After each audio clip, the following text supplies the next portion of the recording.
kalau hari ini nih saya disuruh jual gorengan gitu ya, di jalan yang udah ada 30 kompetitor, semuanya jual gorengan. Terus strateginya apa? Freddy Darmawan, Hey, halo. Ini susah banget sih sebenarnya untuk dapetin seorang Freddy bisa hadir di sini, muncul di depan kamera dan sharing. Karena biasanya orang belakang layar, hitung-hitungan, numbers, angka. Betul. Iya, jarang ya tampil di depan ya. Dan karena memang prefer lebih suka di belakang layar daripada di depan layar. Selama mungkin di belakang, nggak usah maju sama sekali.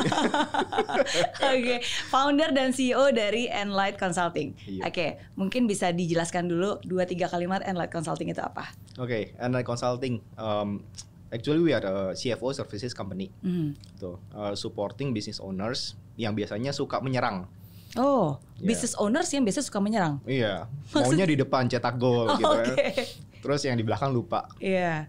Nah, kita merasa we need to help untuk jagain belakang gitu. So that's why yang kita lakukan adalah untuk jagain the business owners. More on that sih ya. Tapi we are data driven. Gitu. Jadi at the end of the day kita masuk ke financial. Oke, ya. Itu sih ya. Karena itu yang menjadi apa ya, darah dan daging dari sebuah perusahaan. Betul. Very crucial ya. Yes. Ya. Tapi kalau kita mundur sedikit nih backgroundnya dari seorang Freddy, kan setahu saya kuliahnya nggak ngambil dunia finance dan accounting kan? Yep, betul. Lulus sebagai sarjana teknik elektro. Sama. Yeah. Sama-sama tukang listrik, teknik tukang elektro. listrik. Pindah ke finance. Iya. Nyasar. Sebenarnya cita-cita waktu kecil apa sih, masih inget nggak? Actually enggak sih ya. Waktu kecil I don't really have a dream. Ya, jadi ya life goes on, jalan aja. Normal family in Indonesia kali ya. Tapi kenapa kuliahnya teknik elektro? Oh, kalau kuliah teknik elektro, jadi pas lulus SMA itu sekitar tahun 2000. Nah, at that moment telekomunikasi lagi booming. Itu mungkin awal-awal kita baru punya handphone lah. Iya. Gitu kan. Nah, teknik elektro itu cikal bakalnya bisa masuk ke telekomunikasi. Iya. So I think that the industry will booming. Jadi I've decided masuk ke teknik elektro. Singkatnya gitu. Oke.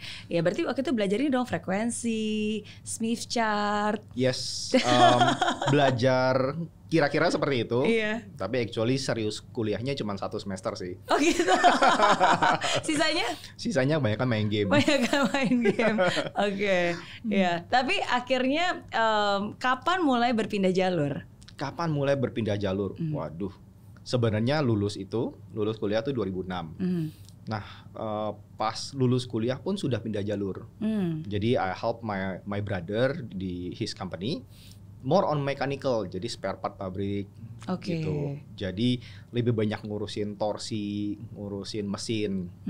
Sampai 2013 is my turning point yang mulai masuk ke industri the finance lah. Gitu. Oke, berarti setelah lulus kuliah waktu itu bekerja di perusahaan keluarga berarti ya, bareng-bareng sama kakak. Betul. Oke, tapi ngurusinnya masih belum hubungan dengan finance, waktu itu lebih ke apa?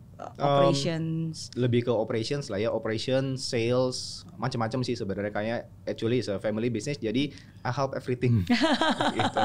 CEO ya, Chief Everything Officer. Chief Everything Officer. 7 tahun di sana. 7 tahun, yes. Oke. Dan what makes the change? Apa yang akhirnya berubah? What makes the change? Actually di 2013 awal ada inilah ya, financial urge, kayak butuh more income, and then I also see that it is perusahaan keluarga yang punya koko yang kalaupun iya turun ke anaknya gitu. Siapa gua ceritanya gitu kan. So yuk let's start to stand by our own feet lah gitu.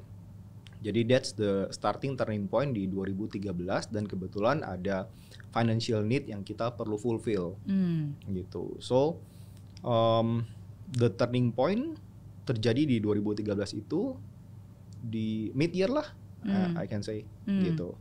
Oke. Financial needs apa yang sebegitu besarnya sampai harus di-fulfill? Karena saya yakin ketika udah bekerja 7 tahun pasti harusnya, apalagi di perusahaan keluarga, harusnya dapatnya nggak kecil-kecil amat dong. Kan kata orang gitu ya. Actually pada saat itu aku sudah menikah itu 2008. Tapi belum dikaruniai anak lah gitu. Sampai 2013 itu aku sama istri itu decided untuk ya udah deh istri di rumah aja untuk fokus kita try untuk punya anak. Karena memang sempat dibilang nggak bisa punya anak lah gitu. Kita 2 kali keguguran. Di saat itu income istriku tuh lebih besar gitu. Kalau ditanya tadi bilang ya income di perusahaan keluarga, gajiku sendiri itu nggak double digit, just a single digit gitu. And then we need untuk hidup sendiri, tinggal di apartemen, ya nggak bisa lah ya, cukup. So that point lah mulai nyari gitu, mau ngapain sih? Cuman memang sempat diajarin beberapa waktu sebelumnya mau ngapain itu, kebetulan ini ya di crossroad, tanggung sekalian aja cari tahu what am I good at. Gitu, what am I good at, daripada cuman sekedar nyari opportunity tapi not my thing. Setuju. Gitu. Jadi di apartemen ada papan tulis, memang suka nulis ya. Terus sama istri benar-benar coba cari tahu what am I good at gitu ya. Kita cari the keyword yang sering muncul itu numbers gitu. Tapi kita coba dig deeper what is apa sih behind that numbers gitu. Munculnya logic. Nah, logic is sesuatu yang I'm good at lah gitu ya. Kebetulan ya numbers salah satu turunannya aja. Terus oke, udah dapat nih logic numbers. Terus mau ngapain? Gitu. Di beberapa tahun sebelumnya sempat bantuin di perusahaan keluarga untuk beresin the finance accounting gitu.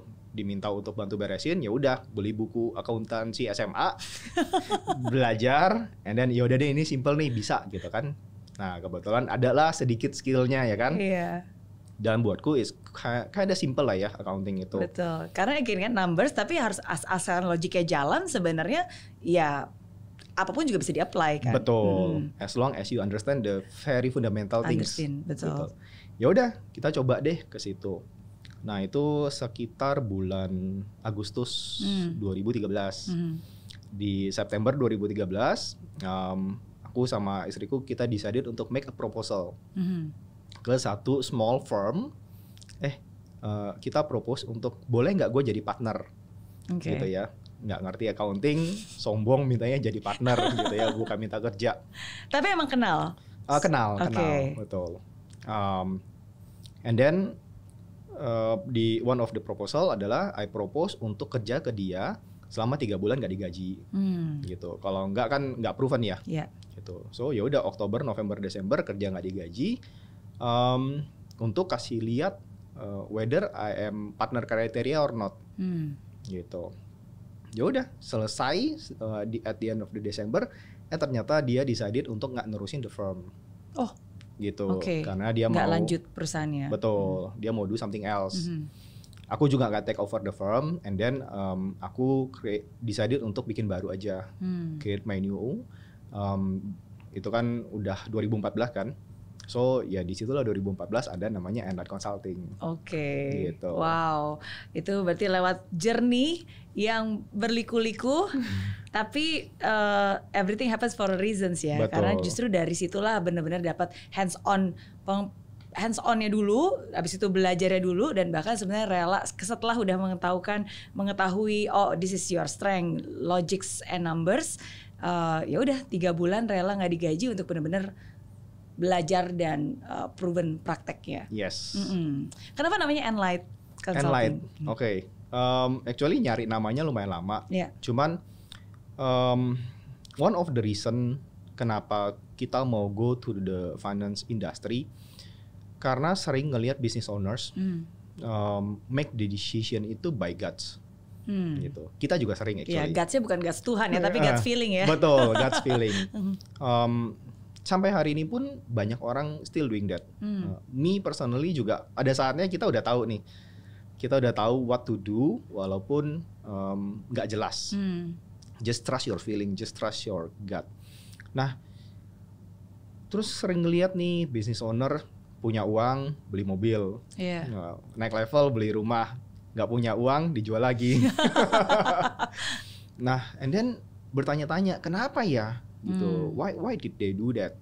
Memang kebetulan punya ya beli gitu. Cuman apa yang kita bisa lakukan untuk make the decision making process better gitu. Ya berarti ada sesuatu yang mereka harus tahu.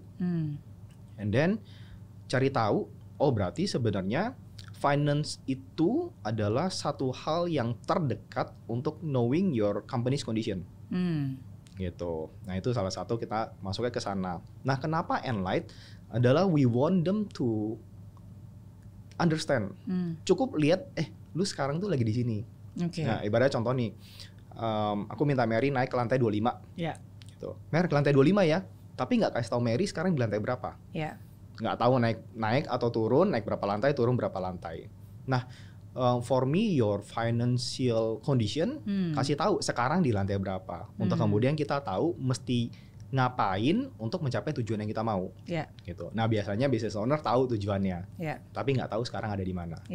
Gitu. So that's why we call us Enlight. Enlight, supaya kita dapat pencerahan ya. Supaya kita juga jadi sadar ya kan, where are we right now? Karena kalau dilihat dari tadi yang Freddy juga sharing, ketika kita sedang berada di sebuah titik nih, apalagi titik crossroad, dari bukan hanya nanya mau kemana gitu kan, tapi kan awareness kita sekarang ada di mana sih? Kita punyanya apa sih gitu kan? Kelebihan kekurangan kondisi kita sekarang seperti apa sih? Dan bukan hanya dari segi personal, dari bisnis pun justru malah jadi hal yang paling penting ya.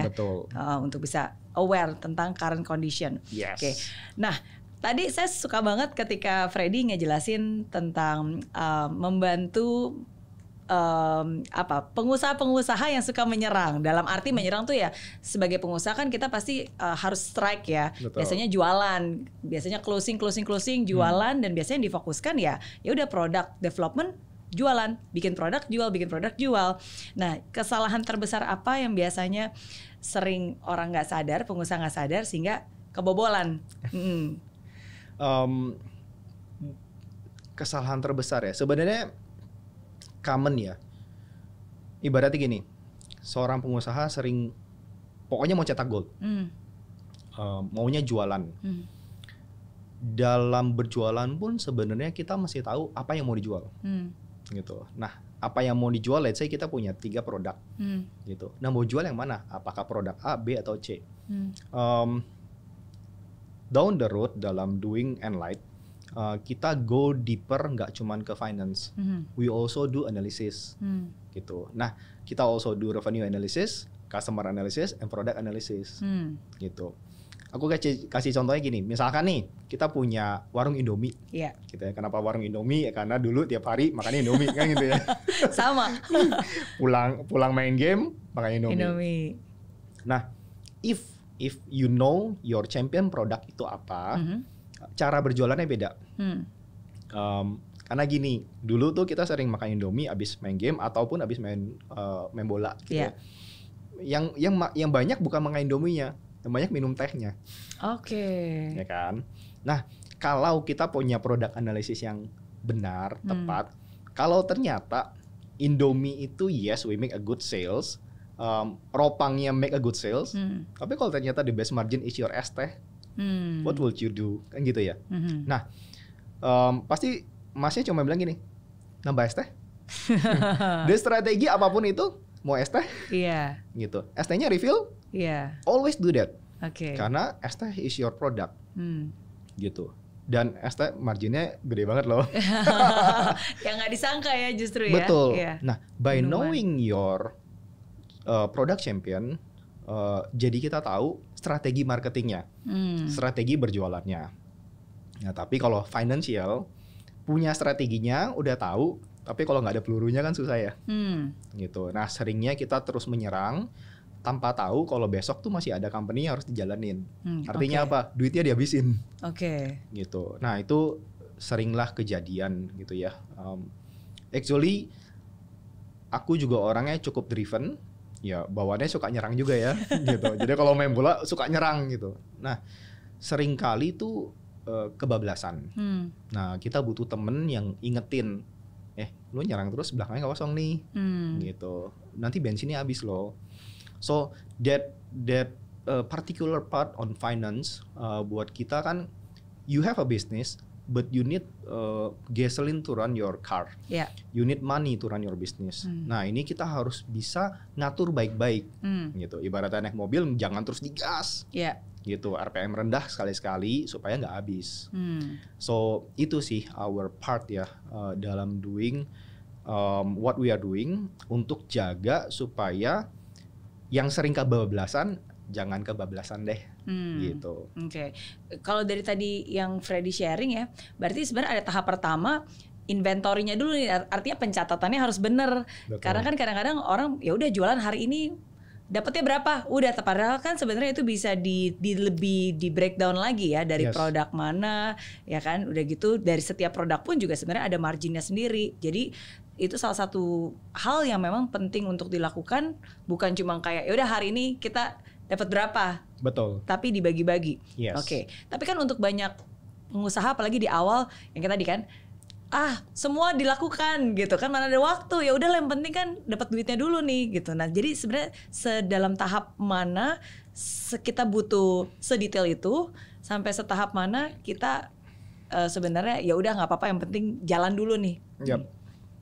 Jadi kalau ngomongnya sama aku ya pasti jawabannya you have to start early. Dari awal ya. Dari awal. Bahkan untuk beberapa temen yang work with us, kita sering bilangnya before you start talk with us. Gitu. Ibaratnya kalau perang ya, kalau di atas kertas aja nggak menang, ngapain maju perang? Gitu. Nah, we the numbers guy. Provide the analysis in the numbers kan, gitu. Karena perang butuh peluru, butuh senjata, yang which money actually. Memang money is not the most important thing, tapi you need it. Nah, yaudah kasih tahu dulu directionnya mau kemana, plannya apa. Nah, plan itu kan related sama activity dong. Nah, setiap activity ada numbersnya. Nah itu dituangkan ke atas kertas. Nah kalau udah di atas kertas menang, baru deh kita try to go to the war. Kalau di atas kertas udah kalah, ngapain? Atau at least bisa do some strategic planning ya untuk diubah sehingga menang.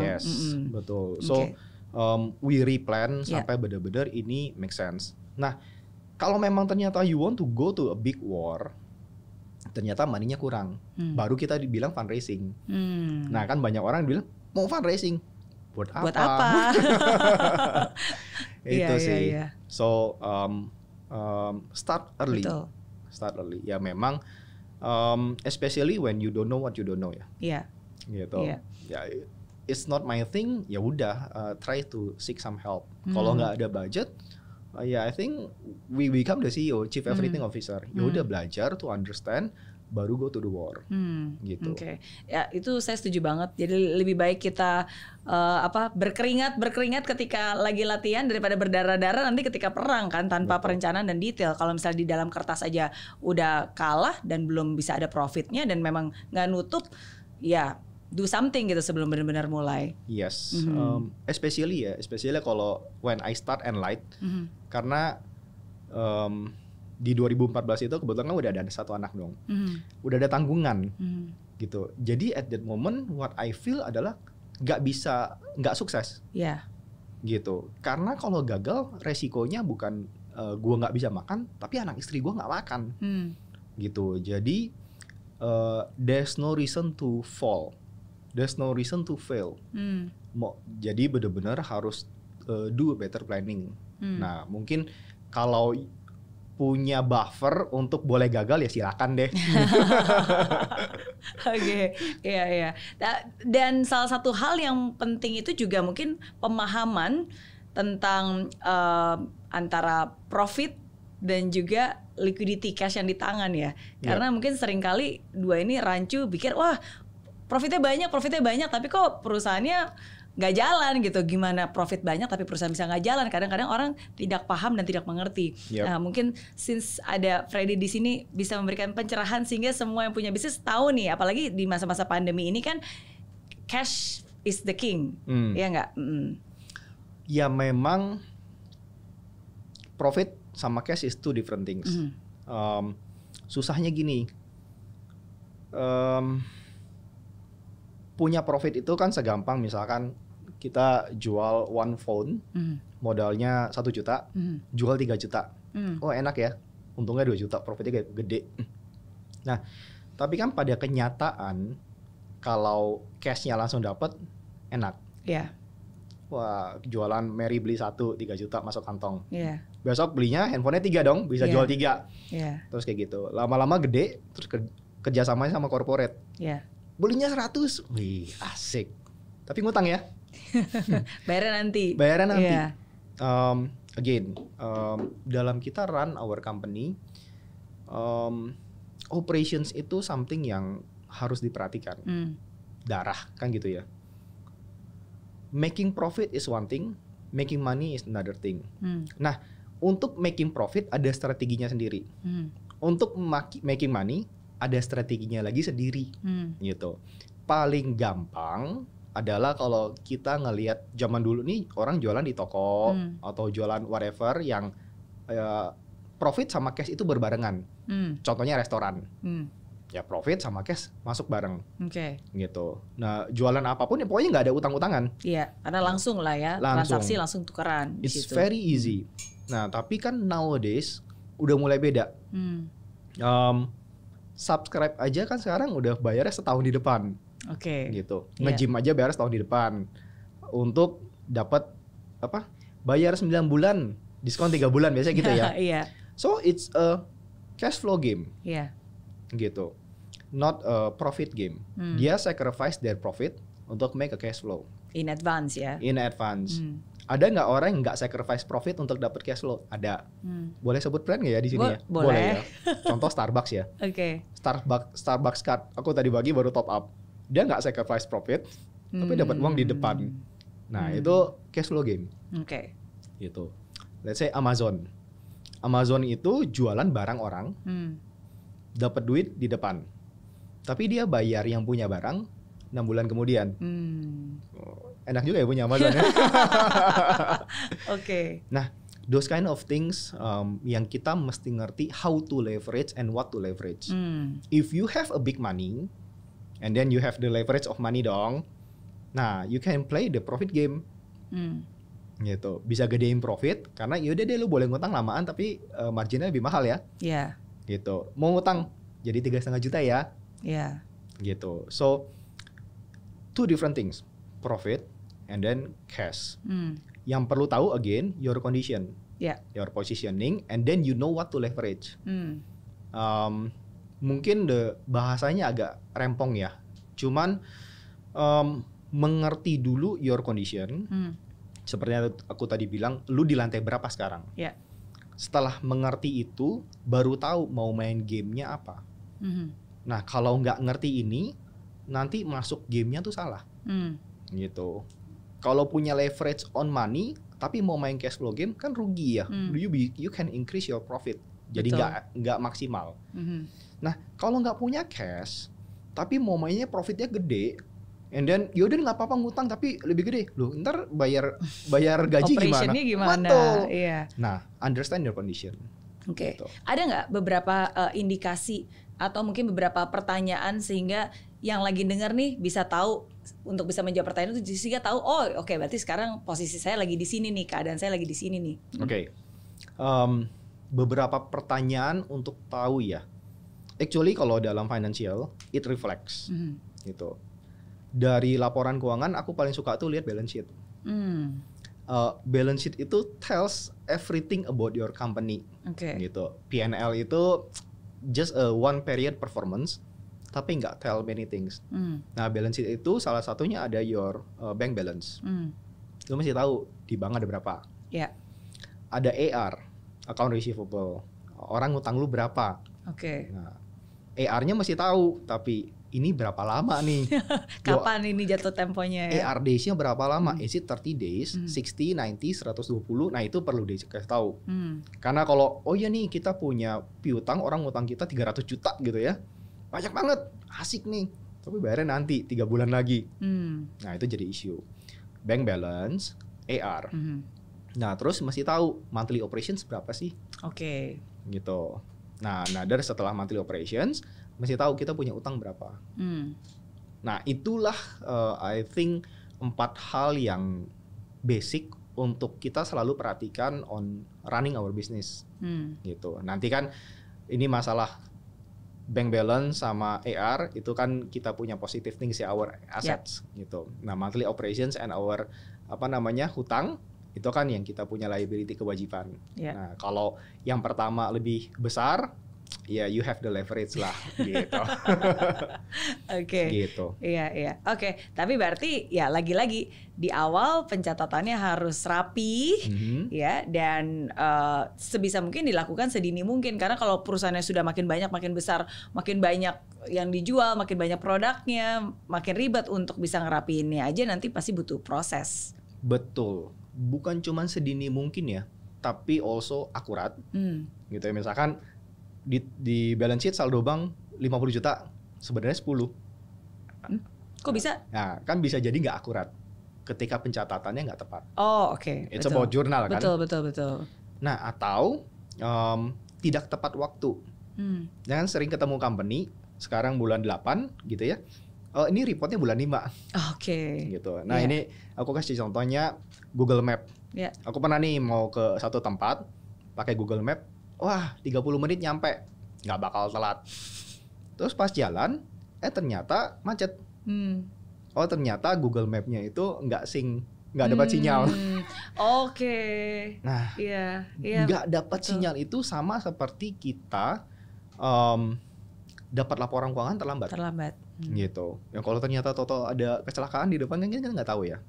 So you have to very punya updated financial performance gitu. Oke. Ya karena kalau nggak nanti mau bikin strategic move, mau dialokasikan kemana nih resourcesnya, nah itu juga sangat berpengaruh kan. Betul. Especially kalau sekarang kan kita banyak yang strateginya adalah fundraising.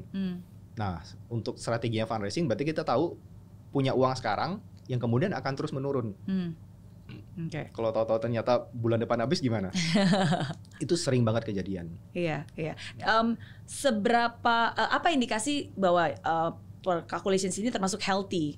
Yang mana yang tanda-tanda udah, anggap aja kan kalau misalnya tadi Freddy bilang kita ngendarin mobil, berarti kan kita harus tahu nih bensinnya seperti apa. Nah, sedangkan berarti kan ada indikator nih, ini apakah full ataukah udah mendekati E gitu. Nah, jadi apa indikasinya kalau sebenarnya ini masih cukup healthy nih? Oke. Sebenarnya kalau healthy untuk setiap company berbeda. Jadi contohnya gini, healthy itu nggak berarti profit besar. Healthy itu bukan berarti nggak bakar duit. Healthy itu nggak berarti punya duit yang berlimpah. Tapi healthy itu buat aku adalah on track. Gitu. Jadi contoh nih, kita measure heart rate. Kalau lagi olahraga high impact, ya heart rate-nya tinggi. Terus apakah dibilang orang ini nggak sehat? Gitu. Nggak juga, karena kan memang lagi exercise kan. Betul. Nah, mesti ngerti kondisinya lagi apa. Ibaratnya kalau hari ini nih saya disuruh jual gorengan, gitu ya, di jalan yang udah ada 30 kompetitor, semuanya jual gorengan. Terus strateginya apa? Saya pede lah ya, gorengannya enak gitu. Ini saya, yaudah deh hari ini saya bikin 300 ya gratis. Oke, wow. Buat promo di awal ya? Promo di awal. Nah, kalau kita cuma measure hari itu, berarti kan the company is lost. Gitu. Apakah itu healthy? Gitu. Tapi kan kita mesti ngelihat periode waktu. Gitu. Siapa tahu besok kita masih melakukan, wah ini mah udah nggak usah diinvest deh. Gitu ya. The business is making loss terus. Tapi kita nggak tahu bulan depan yang semua orang jadi ini bakwan terenak misalkan. Gitu. Nah, strategi menentukan planning. planning kemudian diterjemahkan ke numbers.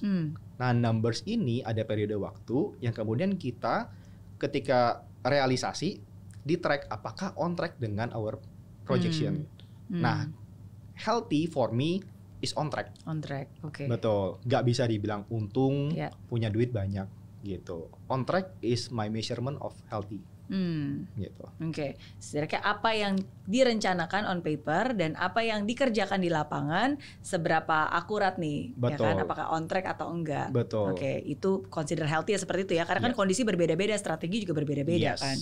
Yes. Iya. Oke, that's nice. Ya. Nah, tapi kalau berbicara tentang Freddy ya, sebenarnya ada 3 kata sih yang mendefine Freddy. 2 udah disebutin. Numbers, logic, ada satu lagi, growth. Oke. These are the 3 words yang biasanya selalu berdampingan nih. That's how you describe yourself kan. Bagaimana cara bisa menggunakan logic and numbers to achieve more growth, especially dalam sebuah perusahaan. Oke, growth ya. Jadi agak panjang. Sebenarnya gini. Growth itu juga setiap orang beda-beda, gitu.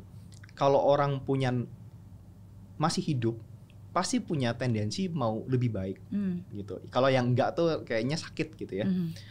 You will always have the urge to make better, gitu. Nah, growth ini sebenarnya setiap orang pasti mau, setiap company juga pasti mau. Nah, cuman that understanding tentang growth setiap orang beda-beda.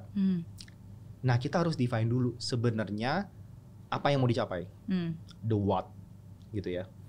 And then the what baru kita bisa define the how. Nah, kan tujuan baru planningnya. Nah, growing itu buatku sesuatu yang garisnya nggak linear. Gitu. Growth itu sesuatu yang lu pasti jatuh deh, gitu. It's the matter of how you bounce back.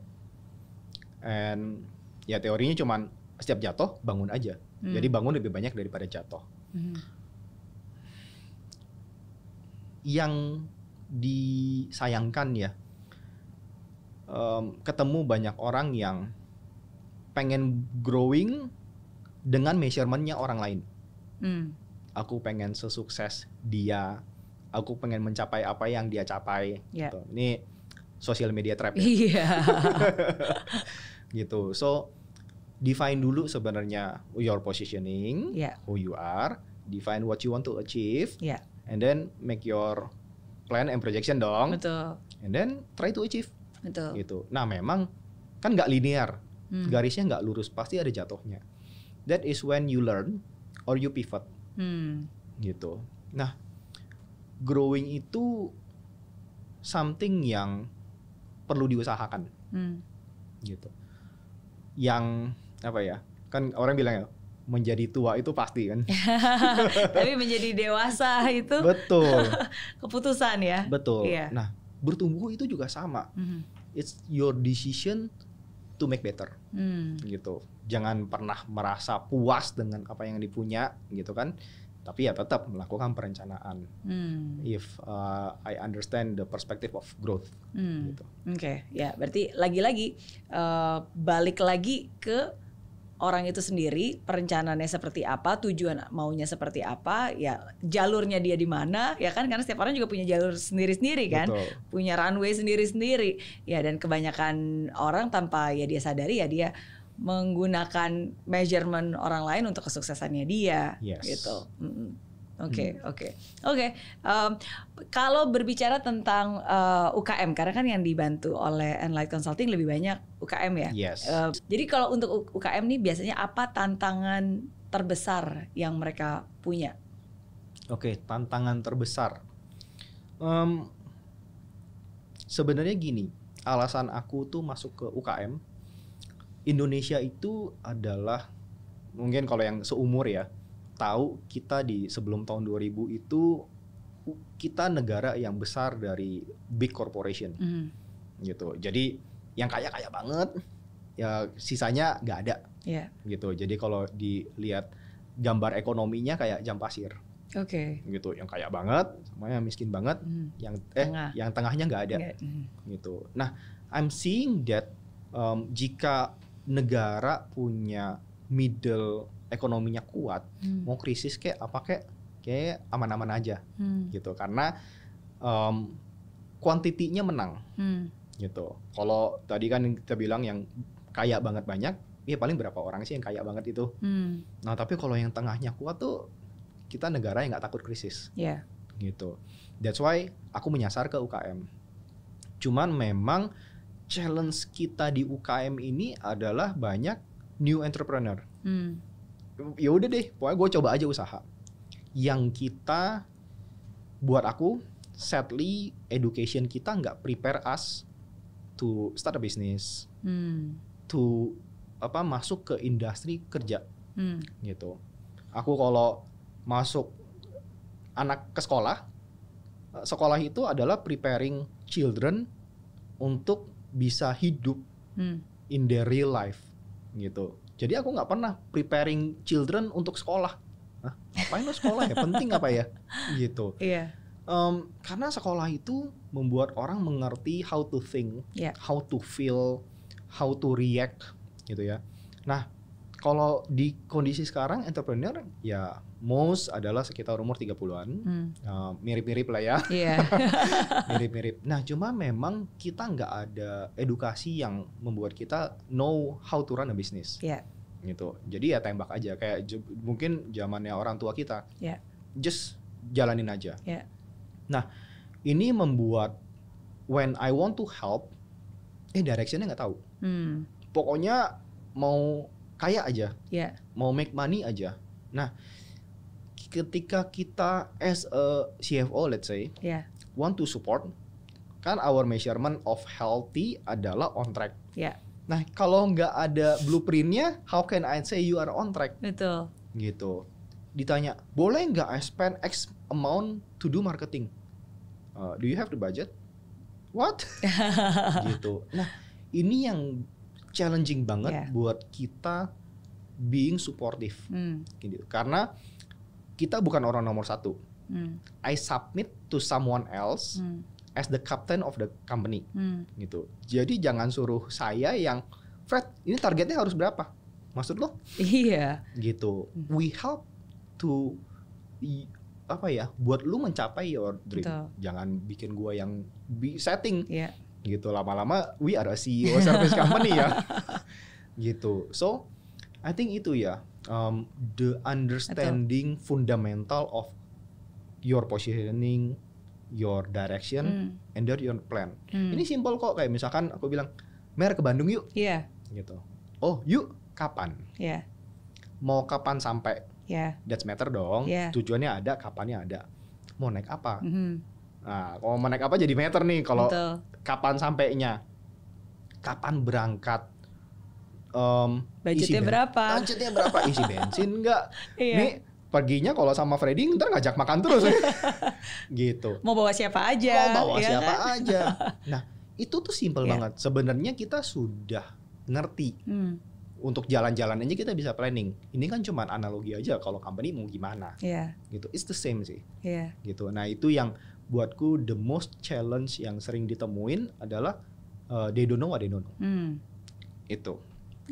Itu setuju banget. Dan banyak juga seringkali orang yang kalau setiap kali habis seminar, ketika mendengarkan saya gitu, sekarang-kadang nanya, oh Miss Mary kalau gitu sekarang saya harus ngapain nih, kasih tahu dong, pokoknya saya akan lakukan apa yang Miss Mary suruh saya lakukan gitu. Saya bilang, ya saya nggak bisa jawab itu, kan tergantung. Sama aja kayak kamu lagi pergi ke stasiun kereta api gitu kan, terus tiba-tiba kamu ke tempat loketnya dan tanya, Pak saya harus naik kereta yang mana, ya kan? Ya pertanyaannya kamu mau kemana? Kalau kamu mau kemana baru nanti kita bisa pandu. Oh mau kemana, mau jam berapa, tujuannya apa, budgetnya berapa, baru kita bisa kasih beberapa jawaban dari pertanyaan yang lebih detail seperti itu. Betul. Gitu. Dan itu juga sebenarnya alasan kenapa kita sama-sama di MDco, as a partner in MDco, karena tujuan kita sama, yaitu ya ingin membantu para UKM, ya UMKM dan UKM di Indonesia. Mereka itu punya produk yang bagus, mereka punya passion, mereka punya mimpi, mereka punya service yang bagus. Ada banyak hal yang sebenarnya bagus yang bisa dibuat dan dikreasikan dan berguna. Ya hanya saja itu aja nggak cukup ya kan, butuh hitung-hitungan di belakangnya supaya mereka bisa sadar, butuh perencanaan. Makanya as the person behind the numbers yang juga ya kita membantu mereka lah ya, apalagi kalau dari Coach Freddy ya kan, biasanya membantu untuk bisa menganalisis dan mengingatkan dan menyadarkan mereka ini tujuannya apa sih, ini angkanya gimana, healthy nggak, dan seringkali mereka nggak sadar dan nggak tahu untuk bisa mendapatkan angka-angka tersebut. Gitu. Oke. Yeah, that's why we are together. Yes, that's why we are together. Ya. Dan nanti juga Freddy bakalan sharing lebih banyak lagi di acara Inspira Fest.